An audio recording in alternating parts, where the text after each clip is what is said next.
La desinformación y los fake news lastimosamente aún persisten en nuestro país. Y no solamente en el Perú, sino también en los países de la región como es Paraguay. Vamos a conversar con Cristian Marcelo Ruiz Díaz Gamarra, director de la Unidad Técnica de Financiamiento Político del Tribunal Superior de Justicia Electoral de dicho país, acerca de este tema. ¿Cómo está usted? Muy buenos días, sea bienvenido a JN Noticias. Muy buenos días, Lisette. Un gran saludo para vos y por tu intermedio a todo el pueblo peruano. Gracias por aceptar la invitación. Como se sabe, uno de los principales retos que tuvo que enfrentar el Tribunal Superior de Justicia Electoral de su país en las elecciones generales del 2023, lastimosamente, fue los fake news y la desinformación.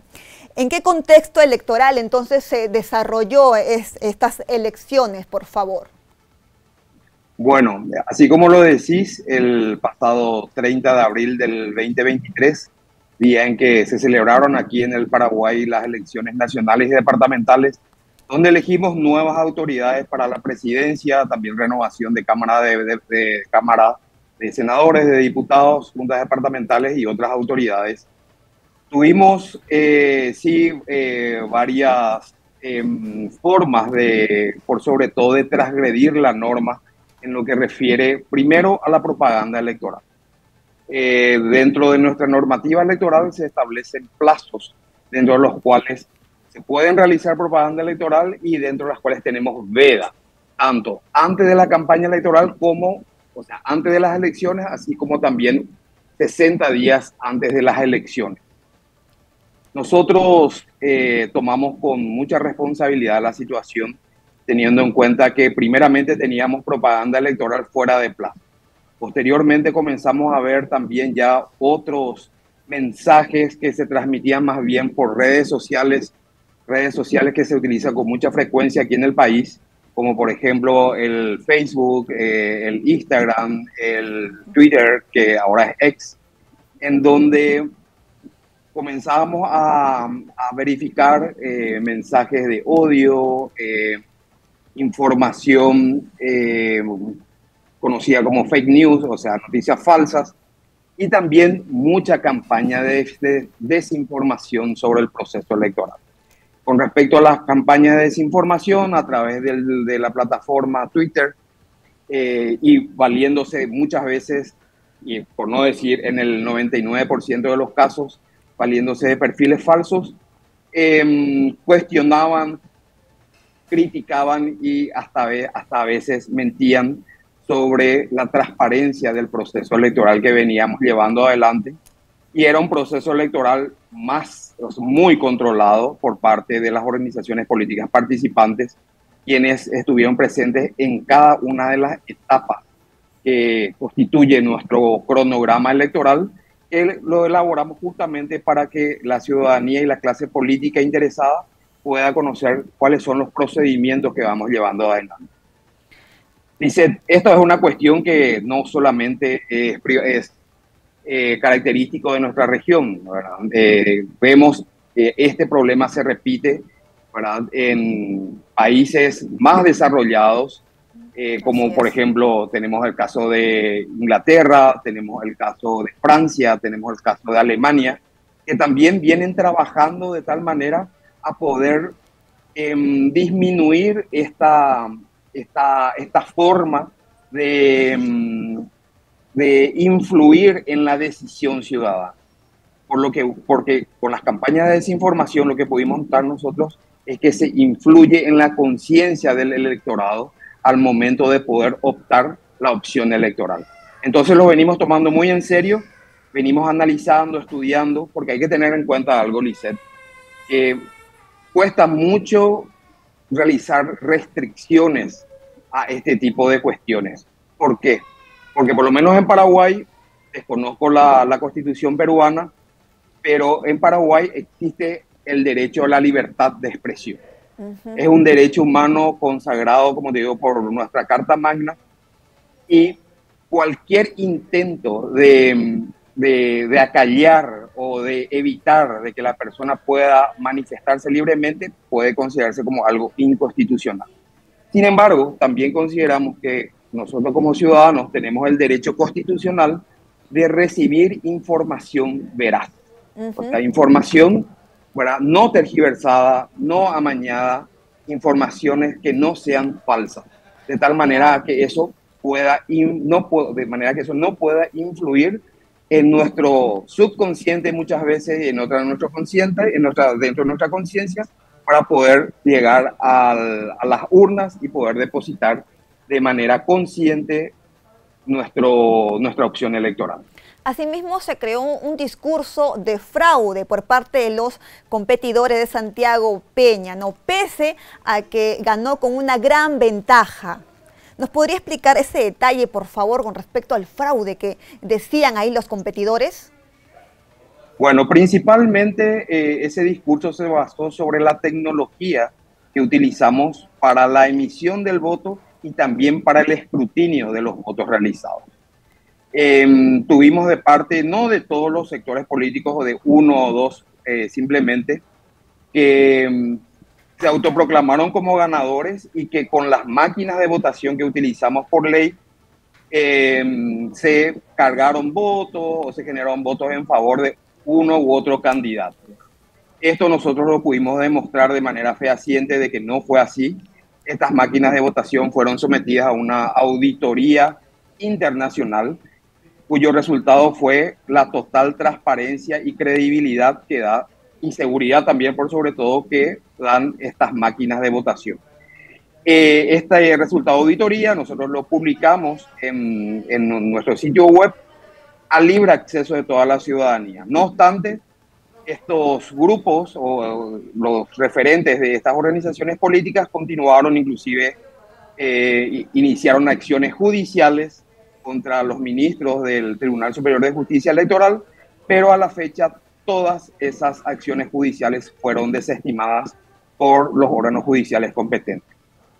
Claro, porque la Unión Europea descartó este discurso del fraude y así también la supuesta compra de votos, ¿no? Entonces, ¿por qué cree usted que hubo una ola gigante de protestas en su país?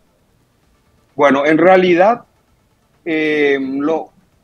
toda la jornada electoral de ese domingo 30 transcurrió en el marco de la tranquilidad, del civismo. Los partidos políticos, fue una elección súper controlada porque todos los partidos políticos tenían sus representantes en los locales de votación, tenían miembros de mesas, tenían veedores, que son como los abogados de los partidos políticos, que verifican y que dan el visto bueno de que todo se realiza con total normalidad el día de la votación. No tuvimos incidentes que se hayan denunciado en la mesa de votación. Ningún miembro de mesa, ningún veedor o apoderado de alguna organización política participante denunció ese día la existencia de algún hecho irregular. Pero posteriormente a ello, el día lunes, siguiente al de las elecciones, nos encontramos con la sorpresa de tener una cantidad importante de personas manifestándose aquí frente a la sede del Tribunal Superior de Justicia Electoral. Esa manifestación duró casi un mes y utilizaban justamente las redes sociales para autoconvocarse sobre la idea falsa de que hubo fraude, de que se robaron los votos, de que el presidente electo no tenía legitimidad. Sin embargo, eso no fue así. Eran simples denuncias, no estaban arrimadas a las pruebas correspondientes, sino que, así como lo venimos diciendo, ¿verdad?, eran campañas de desinformación, también mensajes de odio. Y bueno, por suerte, a la fecha, todas esas denuncias presentadas fueron desestimadas por los órganos judiciales aquí del país, y las autoridades electas están ya en su cargo actualmente y tienen la plena legitimidad de origen que le otorga la votación, o sea, las urnas, el resultado de las urnas. Claro, tras el discurso del fraude y el informe de la Unión Europea, ustedes realizaron un foro sobre desinformación y discurso de odio con diversos expertos. ¿Cuáles fueron, por favor, las conclusiones a las cuales llegaron? Bueno, en ese foro, así como lo decís, hemos trabajado sobre la problemática, identificamos, como estábamos hablando recién, tres aspectos muy importantes que son las campañas de desinformación, los mensajes de odio y las fake news. Sobre esa base estamos trabajando actualmente en ver la forma en cómo podemos evitar o por lo menos disminuir este tipo de hechos para las próximas elecciones que tenemos enfrente para el 2026. Estamos mirando y queremos optar un poquito por el modelo panameño. El modelo panameño estuvimos revisando y también en contacto con nuestros pares de ese país a los efectos de que sus expertos también nos apoyen para poder llevar adelante este compromiso ético digital, que es lo que queremos implementar aquí en el Paraguay. Este compromiso ético digital ya se implementó en Panamá, ya es una implementación gradual, tiene bastante éxito hoy día, ya también se está implementando en la República Argentina y nosotros queremos ser el siguiente país. ¿Qué implica esto? En un proceso electoral y en una batalla como es la que tenemos que librar ante este tipo de hechos, la institución electoral no puede trabajar sola. Necesita una serie de actores que coadyuven en esta labor.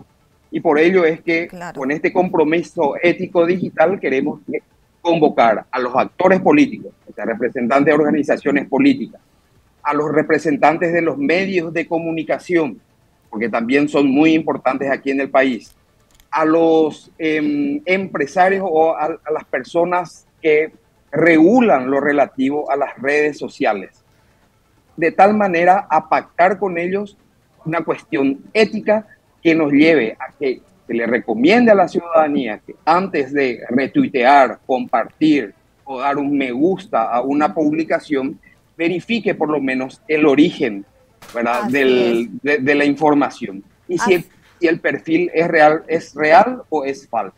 Entonces, apuntar más o menos, ¿verdad?, en ese sentido y comenzar a trabajar.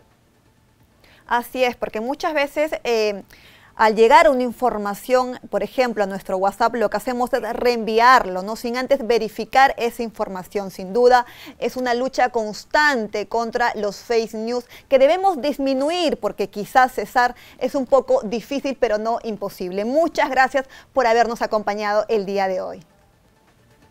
Cuando gusten, un gran saludo desde el Paraguay. Un gusto haberlo tenido aquí en el programa. Nosotros hemos conversado con Cristian Marcelo Ruiz Díaz Gamarra, director de la Unidad Técnica de Financiamiento Político del Tribunal Superior de Justicia Electoral de Paraguay. Es momento de ir a una breve pausa y retornamos con más información aquí en JN Noticias.